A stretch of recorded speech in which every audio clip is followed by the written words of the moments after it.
Imagine building a massive, elaborate trap designed entirely to steal corporate secrets. You set the bait, you rig the system, and you wait. Well, the Indian government did exactly that.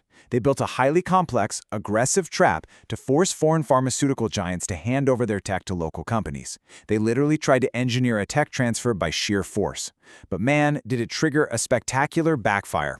Zero. Literally zero. That is exactly how much local Indian pharma firms gained from this decades-long policy experiment. Zero local technology spillovers, none. The foreign giants? Yeah, they were trapped for sure, but they kept their secrets locked up incredibly tight. It is basically the ultimate slap in the face to central planning. Section 1. The policy trap, and how a master plan backfires. It's kind of like watching a vice slowly tighten. Back in the 1960s, policies were pretty liberal. But then came the 70s, and the government really started tightening the screws.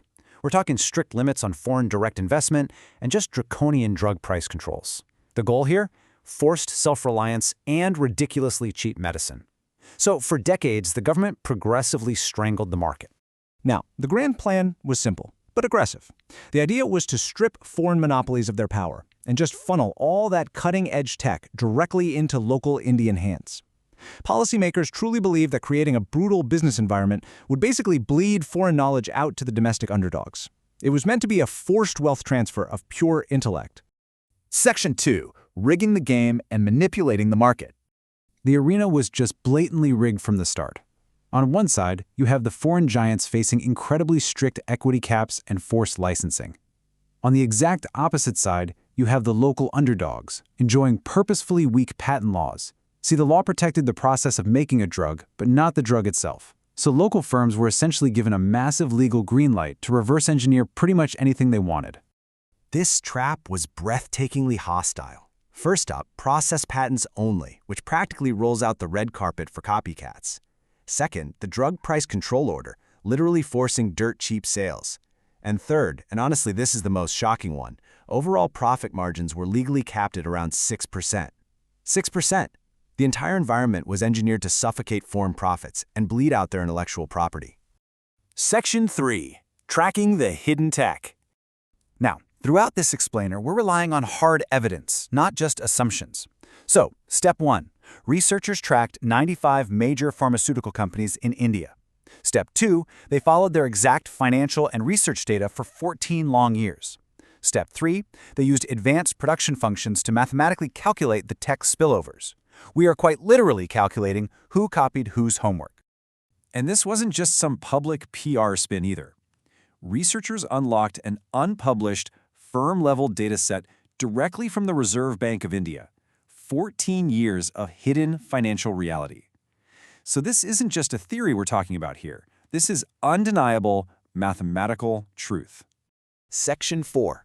The data reveal and a shocking plot twist.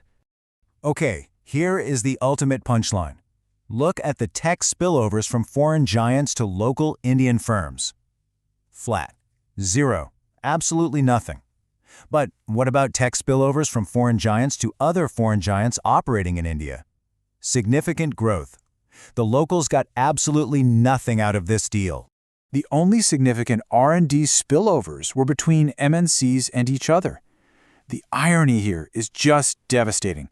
The government built this massive trap to force sharing with the locals, but instead, the foreign companies just closed ranks. They formed this impenetrable VIP club, shared only with each other, and completely locked the locals out. And the fixed effects estimates absolutely prove it. Right here in Table 2, the foreign R&D spillovers for Indian firms is negative and mathematically statistically insignificant. This right here is the exact spot where the government's master plan flatlines. Hard, undeniable proof of failure. Section 5. Why it failed in total segregation. It really all comes down to a two-tier industry. You see, the punitive rules didn't create this beautiful melting pot of shared knowledge like they hoped. Instead, they created total segregation, a completely fractured market where foreign and local firms shared zero common interests. They were operating in entirely isolated silos. It was division, perfectly engineered by policy. The unintended consequences here are a total masterclass in what not to do. First, the hostility forced foreign giants into closed, cohesive trade groups just to protect themselves. Second, domestic and foreign firms literally joined entirely different industry associations. They weren't even in the same room talking to each other. And third, capping those profits completely destroyed the incentive for anyone to truly innovate. Think about it. If you punish innovators, what do? They hide their innovations. You just cannot bully a company into giving away its crown jewels.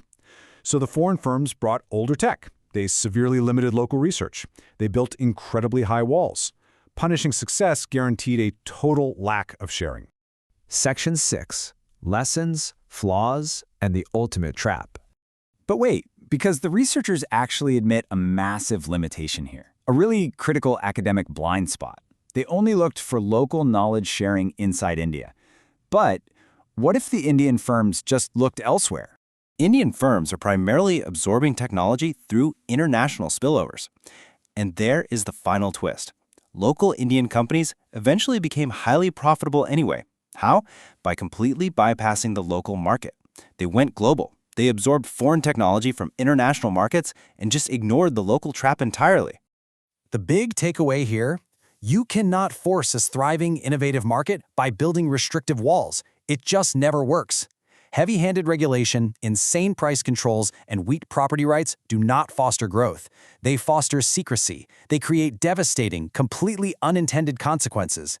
Which leaves us with a pretty massive, lingering question. Can any developing nation truly force a global giant to hand over the keys to the castle? India tried. They built the absolute ultimate regulatory trap, and they caught absolutely nothing.